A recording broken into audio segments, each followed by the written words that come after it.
कभी सोचा है क्या एक अकेला इंसान इतिहास का रुख मोड़ सकता है? आज हम एक ऐसे ही शख्स की कहानी समझने वाले हैं जिन्होंने सच में ऐसा कर दिखाया। नाम था चंद्रशेखर आजाद। ये लाइनें ना सिर्फ शब्द नहीं है, ये एक कसम थी, एक ऐसा सिद्धांत जिसके लिए चंद्रशेखर आजाद जिए और उसी के लिए अपनी जान भी दी। चलिए देखते हैं कैसे। तो इस पूरी अविश्वसनीय कहानी को समझने के लिए हमने इसे 5 हिस्सों में बांटा है। एक एक करके हम उनके एक आम लड़के से एक अमर शहीद बनने तक का पूरा सफर देखेंगे। हर बड़ी कहानी की एक शुरुआत होती है ना? चंद्रशेखर आजाद के लिए भी ये शुरुआत हुई मध्य प्रदेश के एक छोटे से गांव से, जहां उनका नाम था चंद्रशेखर तिवारी। तो सवाल ये है कि आखिर ऐसा क्या हुआ कि ये लड़का क्रांति की आग में कूद पड़ा। सोचकर देखिए, सिर्फ 15 साल की उम्र में, जब ज्यादातर बच्चे स्कूल में होते हैं, वो उस वक्त महात्मा गांधी के साथ अंग्रेजी हुकूमत के खिलाफ सड़कों पर उतर चुके थे। लेकिन उनकी जिंदगी का जो सबसे बड़ा मोड़ था ना, वो आया उनकी पहली गिरफ्तारी के साथ। तो ये सिर्फ एक नया नाम नहीं था, ये एक ऐलान था, एक वादा था खुद से। और जैसा कि हम आगे देखेंगे, आजाद रहने की यही जिद उन्हें एक और भी क्रांतिकारी रास्ते पर ले जाने वाली थी। हुआ ये कि जब गांधी जी ने असहयोग आंदोलन अचानक बंद कर दिया, तो आजाद जैसे बहुत से नौजवानों को लगा कि उनके साथ धोखा हुआ है। उन्हें यकीन हो गया कि सिर्फ शांति से बात नहीं बनेगी, अब एक्शन का टाइम था। और ये एक्शन उन्हें मिला हिंदुस्तान रिपब्लिकन एसोसिएशन में। देखिए, एचआरए का मानना साफ था, आज़ादी मांगनी नहीं, छीननी पड़ेगी, ताकत से। और उनका सबसे बड़ा और हिम्मत वाला काम था काकोरी ट्रेन डकैती, जिसे भारतीय इतिहास में हमेशा याद रखा जाएगा। अब काकोरी कांड एक बहुत बड़ा झटका था। एचआरए के ज्यादातर बड़े नेता या तो पकड़े गए या उन्हें फांसी हो गई। लेकिन कहते हैं ना, राख से ही फीनिक्स उठता है। इस राख से एक नया लीडर उभरा, चंद्रशेखर आजाद, जो किसी तरह बच निकले थे। अब इस पूरे आंदोलन की कमान उनके हाथों में आ गई थी। लेकिन आजाद हार मानने वालों में से नहीं थे। उन्होंने इस नाकामी में एक नया मौका देखा, क्रांति को फिर से खड़ा करने का। और फिर उनकी मुलाकात हुई भगत सिंह से। भगत सिंह में उन्हें एक ऐसा साथी मिला जो बिल्कुल उन्हीं की तरह जोशीला और क्रांतिकारी सोच वाला था। और इन दोनों ने मिलकर इतिहास का रुख बदलने की ठान ली। और ये बात समझनी बहुत जरूरी है कि सोशलिस्ट यानी समाजवादी शब्द का जुड़ना कोई छोटी मोटी बात नहीं थी। अब मकसद सिर्फ अंग्रेजों को भगाना नहीं था, बल्कि एक ऐसा नया भारत बनाना था जहां सब बराबर हों। आजाद और भगत सिंह का सपना सिर्फ राजनीतिक आजादी तक सीमित नहीं था, वो उससे कहीं बड़ा था।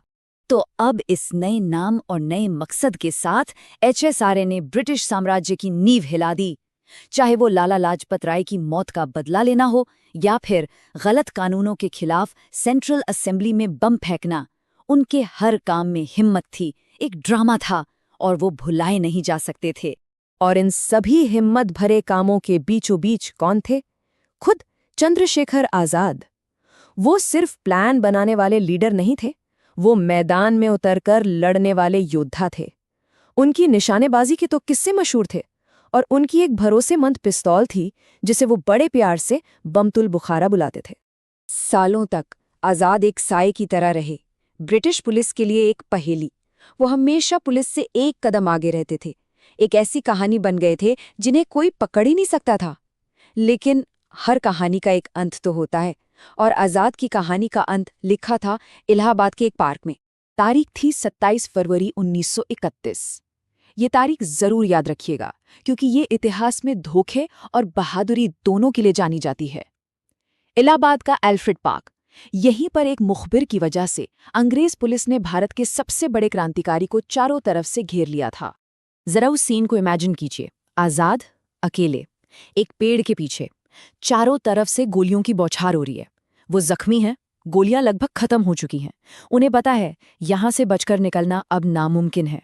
अब उनके सामने सिर्फ 2 रास्ते थे, या तो सरेंडर कर दें या फिर उस कसम को पूरा करें जो उन्होंने सालों पहले एक लड़के के तौर पर खाई थी। सवाल उठता है कि उन्होंने सरेंडर क्यों नहीं किया? जब बचने की कोई उम्मीद ही नहीं थी तो वो लड़ते क्यों रहे? इसका जवाब उनके नाम में ही छिपा है। उन्होंने कसम खाई थी कि वो जीते जी कभी अंग्रेजों के हाथ नहीं आएंगे।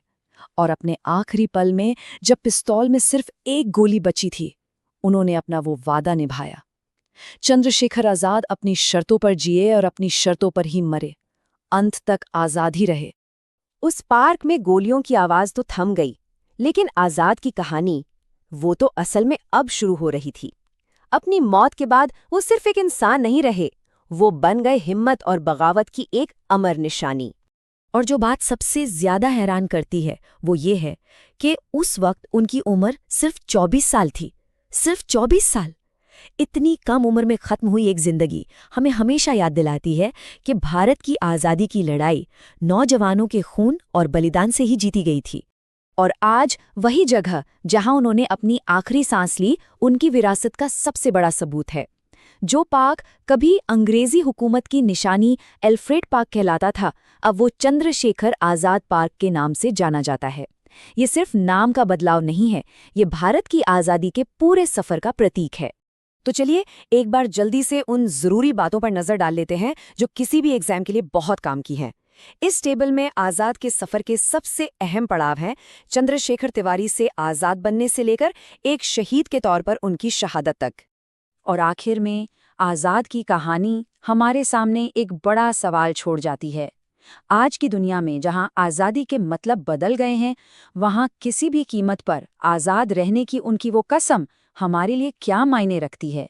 ये एक ऐसा सवाल है जिसका जवाब हम सबको